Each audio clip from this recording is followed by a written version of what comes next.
now, we'd be talking about him being the top goal scorer of all time when it's all said and done, rather than Alex Ovechkin. That's right. That's literally the only reason. Now, here's the thing on Austin Matthews too, and we want to talk about health. Well, in that Craig Berube interview, we didn't really talk as much about it, but Craig Berube said, "Well, I saw him a couple times in Toronto. He does look very good. I think he's stronger this year. He's put a little weight on." We had the conversation 2 days ago that, I don't think Austin Matthews needs to put on any weight. Well, clearly he felt like he needed to put on weight. Well, I'm glad you brought that up, Dave, because I did a little research, for the podcast, and I have actual evidence and some tremendous information as to why I believe that Austin Matthews is going to be just fine and go over that number and score 45 plus goals this season. And the first reason was exactly what you just stated. Like, Austin Matthews has been working out, and Craig Berube in his one-on-one meeting that he had with Jonas Siegel in The Athletic noted that looks like Matthews is trying to put a little weight on and bulk up. Not only should that allow him to be more durable, but also should allow him to be more physically dominant with and without the puck.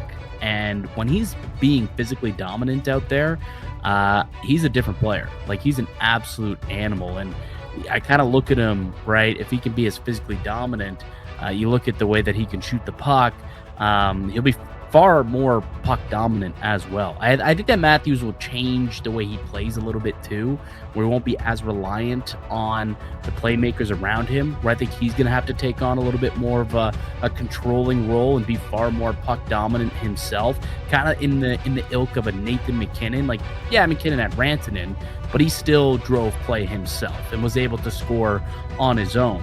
I think Austin Matthews can do the same thing. And if he puts on a little bit of weight, that'll just make it that much easier for him to be as physically dominant and play that power forward style role. We could do that from the middle of the ice with the deceptiveness of his shot, how lethal that shot can be, and his willingness to unleash it. Dude, they're in a good spot. Like, he's in a good spot if he can remain healthy, that is, for him to continue to be one of the premier goal scorers in the NHL. I've got a nice little stat pack for you as well. Let's take a break. We'll come back and I'll explain why I don't believe that Matthews is going to be as reliant on Mitch Marner, and really hasn't been as reliant on Mitch Marner as people have been suggesting all offseason. I'll give you the numbers next here in the Locked On Leafs podcast, part of the Locked On Podcast Network. It's your team every day. The NFL season is here. FanDuel is making sure you're ready for kickoff with a can't-miss offer. Right now, new customers can bet just $5, and if your bet wins, you'll get $300 in bonus bets to use across the app. I love using FanDuel because it fits however you want to bet, whether it's on player props, building a same-game parlay, jumping in on some live action, some futures props, perhaps. It makes every game more exciting, whether you're watching your team or just keep an eye on your fantasy lineup. It's quick, it's easy, and it's the best way to add a little more energy to those Sundays. So are you ready to play? Download the FanDuel app now by visiting FanDuel.com to get started. That's FanDuel.com to place your first $5 bet. The Locked On Leafs podcast continues. Mike DiStefano, Dave Morisuti with you as we are each and every weekday, Monday through Friday, here on the Locked On Leafs podcast, free and available wherever you get a podcast, and also up on YouTube as well. We'll be here all season long breaking down the latest in Leafs Nation. And again, a lot of rhetoric about how Austin Matthews is very reliant on Mitch Marner and his playmaking abilities, and perhaps a drop-off is coming for Austin Matthews and his goal totals and his play overall. I dug into the numbers, Dave. I dug into the numbers over the last 3 years and took a look at Matthews, his goals, and how reliant he was on Mitch Marner to score them. Would you like the stat pack? Would you like the tremendous information? I need this tremendous information like I didn't know I needed before. All right. Love to hear that, buddy. So over the last 3 years, Austin Matthews has scored a grand total of 142 goals. Of those 142 goals, Mitch Marner assisted on 71 of them. That's 50% of his goals over the last 3 years. You look at some other players on the team. William Nylander, he's assisted on 38 of the 142 goals. Max Domi, only 5 assists. Funny enough, on Max Domi when it comes to goals that Austin Matthews has scored.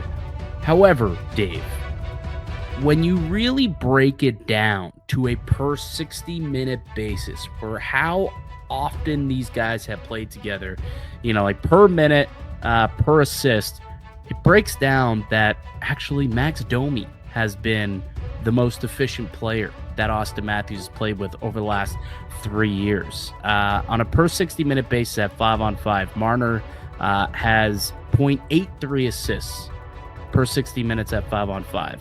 Nylander, 1.24 assists per 60 minutes at 5-on-5. Max Domi, 0.91 per 60 minutes at 5-on-5. But when you look at it from the perspective of primary assists per 60 minutes of 5-on-5, that is where you see Max Domi really come alive. And that to me is what is so funny to see. Domi 0.018 per 60 minutes at 5-on-5 in primary assists. Nylander 0.13 per minute of even strength, and Marner 0.12. So yeah, you look at Mitch Marner, 71 assists, 50%, but of those 71 assists, only 44 of them were primary, which means only 30% of Austin Matthews' total goals were directly from the stick of Mitch Marner. And I'm not saying that that's easy to replace, right? 30% isn't nothing to snuff at, No. but it definitely isn't irreplaceable. I will say that. You can find other guys, and according to the numbers, right? Domi, Nylander, those guys, Nyes, even Bunting when he played up with Nylander or with Matthews, those guys had more assists per 60 minutes of 5-on-5 action alongside Matthews than Mitch Marner did. So yeah, when you look at the raw numbers, okay, he's got more assists. He's assisted on 50% of his goals. But when you break it down on a per minute basis, he can score with anyone else at the exact same rate. So I'm not too concerned that he won't have Mitch Marner on his side, because he's proven that when given other minutes with other players, he can score just as much, if not more. This whole rhetoric has been kind of interesting because it makes me think to, again, Alex Ovechkin. Who is the man known for giving Alex Ovechkin, Nick his guy?